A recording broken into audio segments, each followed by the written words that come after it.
नमस्कार मित्रांनो.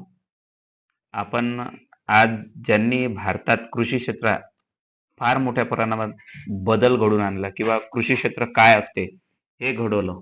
ओके. जसं त्यांचं नाव आहे डॉक्टर एस एम स्वामीनाथन. कोण? स्वामीनाथन. बघा, आता स्वामीनाथनच्या बाबतीत बोलायचं झालं म्हटलं तर यांचं पूर्ण नाव एस एम स्वामीनाथन मनकुंबू सांबशिवन स्वामीनाथन असं त्यांना म्हटले जाते. ओके. मनकुंबू सांबशिवन स्वामीनाथन असं त्यांना म्हटले जाते. बघा, आणि जन्म झाला होता कुंभकोणम मद्रास. कुठं आहे हे कुंभकोणम? हे मद्रास या ठिकाणी आहे. 7 ऑगस्ट 1925 मध्ये त्यांचा जन्म झाला. आणि 2 मिनिटं काय, फक्त मला एक जरा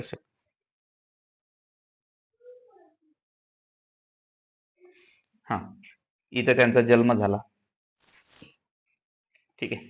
7 ऑगस्ट 1925 आणि 28 सप्टेंबर 2023 यामध्ये काय आहे, त्यांचा मृत्यू ह्या ठिकाणी दाखवलेला आहे तुम्हाला.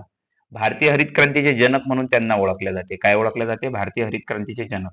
स्वामीनाथन हे सुरुवातीला IPS अधिकारी होते. ऍक्च्युली सुरुवात कसं आहे त्याचं तसं, पण त्यांना कृषी संशोधनात वाहून घेतलं. म्हणजे कृषी या भागात त्यांना फार महत्व होतं किंवा त्यांना इंटरेस्ट होता, म्हणून त्यांनी हे केलं आणि त्यांनी पहिली हरित क्रांती घडून आणली होती.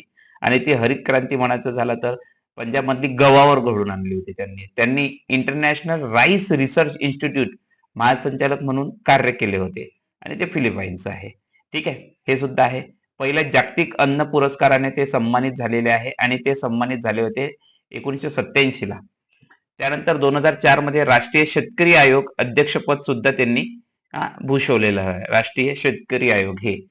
आणि यासोबत त्यांना मग कसं असते, आता राज्य लोकसभेवर कशी असते, लोकप्रतिनिधी निवडून जाते आणि राज्यसभेवर त्यांचा गुणाचा, कलाचा, ज्ञानाचा, कौशल्याचा फायदा व्हावा राष्ट्रपती निवडतात.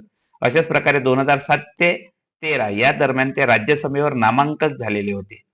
इतरही त्यांना नागरी पुरस्कार मिळाले. यांना आपण नागरी पुरस्कार म्हणू शकतो. कोणते? नागरी पुरस्कार मिळाले त्यांना. आता नागरी पुरस्कारामध्ये तुम्ही विचार करा तर त्यांना पहिला भेटला आहे, ऍक्च्युली पहिले भारतरत्न पाहिजे होतं इथं, सॉरी 2024 पाहिजे इथं. काय, हे थोडस चुकीचं झालेलं आहे. 2024 हा भारतरत्न त्यांना मिळाला. सर्वोच्च नागरी पुरस्कार म्हणजे भारतरत्न. त्यानंतर पद्मविभूषण असतो. काय असतो?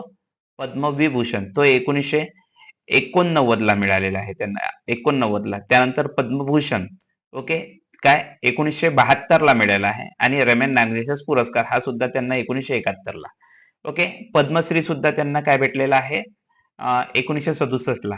आता नागरी पुरस्काराचा क्रम विचारला तर भारतरत्न, ओके, त्यानंतर पद्मविभूषण, पद्मभूषण असा क्रम असतो. आणि पद्मश्री, हे सर्व नागरी जे पुरस्कार आहे हे सगळे त्यांना मिळालेले आहेत.